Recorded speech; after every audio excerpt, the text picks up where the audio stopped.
রাধে রাধে সবাইকে। সবাই কেমন আছেন? আমি স্নেহা, আর আজকের ভিডিওর ভয়েস ওভারটা আমিই দেব। তো এই ভিডিওটা হতে চলেছে জন্মাষ্টমীর ভিডিও। জন্মাষ্টমীর দিন আমরা সকাল থেকে কি প্রিপারেশন নিয়েছিলাম সেটাই এই ভিডিওর মধ্যে আমরা শেয়ার করেছি। তো প্রথমেই যে ডেকোরেশনটা হয়েছিল সেটারই একটা ঝলক শেয়ার করলাম। তারপর একদম সকালেই আমরা একটা মিষ্টি রেডি করে নিচ্ছিলাম, কারণ ভোগে দেওয়ার জন্য যে জিনিসগুলো বানানো হবে সেগুলোর একটা একটা করে প্রিপারেশন শুরু করতে হয়।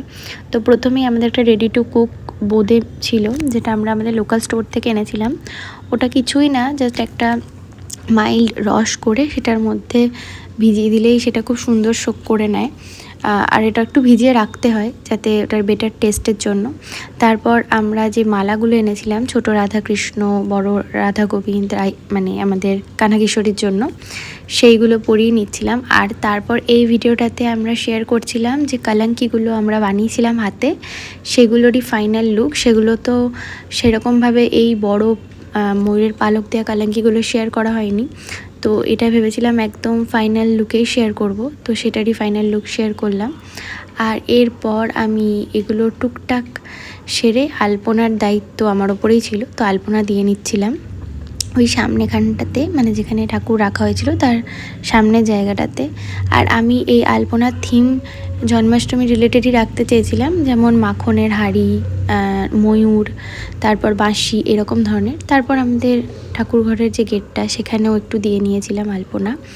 আর এরপরের যেটা প্রিপারেশন হচ্ছিল সেটা হচ্ছে মালপোয়া হবে, তার একটা যে ব্যাটার হয় সেটা আমি রেডি করছিলাম।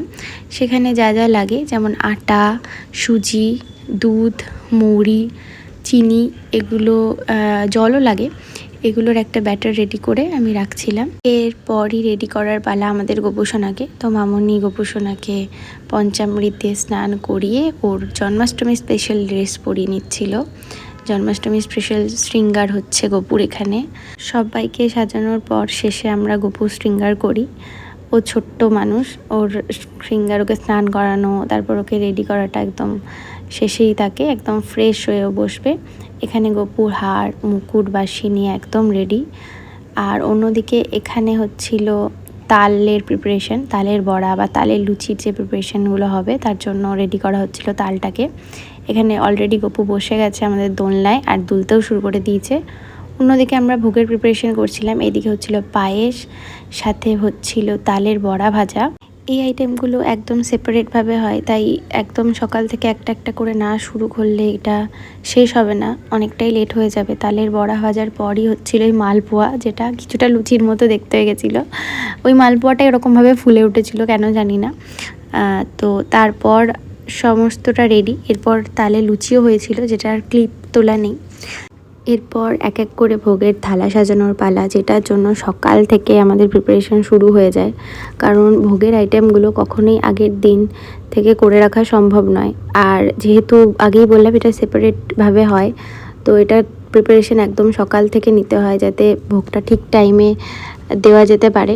তো এই আইটেম গুলো আমরা ভোগের জন্য রেডি করছিলাম। আমি করিনি, মামনি করেছে বেশিরভাগটাই, আমি টুকটাক একটু হেল্প করছিলাম আর কি। তো এখানে ভোগের থালা সাজানো অলরেডি কমপ্লিট। এবার ভোগগুলো ঠাকুরকে অর্পণ করার পালা। আমি এখানে টুকটাক ভোগ অর্পণ করছিলাম। আর ভোগ অর্পণ করেই আমরা কিছুক্ষণ একটু আরতি করে নিয়েছিলাম। আরতি করে নেওয়ার পর কিছুক্ষণের জন্য দরজা বন্ধ রেখে আমরা ঠিক করেছিলাম যে ওখানে একটা ভগবানের সামনে একটা নাচ গানের একটা ছোট্ট প্রদর্শনী করব আর কি। আমি নাচ করব, মামনি গান করবে। এই ভিডিওর শেষে তোমরা সেটা দেখতে পাবে। আর কেমন সেটা লাগলো অবশ্যই আমাদেরকে জানিও। আর এভাবেই সাজানো কেনাকাটার মাধ্যমে আমাদের আরও একটা জন্মাষ্টমী পেরিয়ে গেল।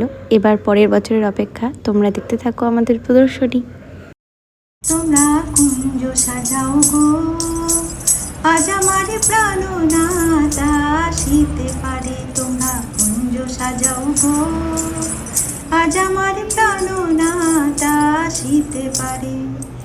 মনে চাই প্রাণে যায়, মনে চাই প্রাণে যায়, দিলে চাই যারে। তোমরা কুঞ্জ সাজাও গো, আজ আমার প্রাণনাথ আসিতে পারে। আতর গোলাপ ছোঁয়া চন্দন ছিটাইয়া দাও ঘরে, আতর গোলাপ ছোঁয়া চন্দন ছিটাইয়া দাও ঘরে। সাজাও গো ফুলের বিছানা পবিত্র অন্তরে, তোমরা কুঞ্জ সাজাও গো। আজ আমার প্রাণনাথ আসিতে পারে, তোমরা কুঞ্জ সাজাও গো। আজ আমার প্রাণনাথ আসিতে পারে।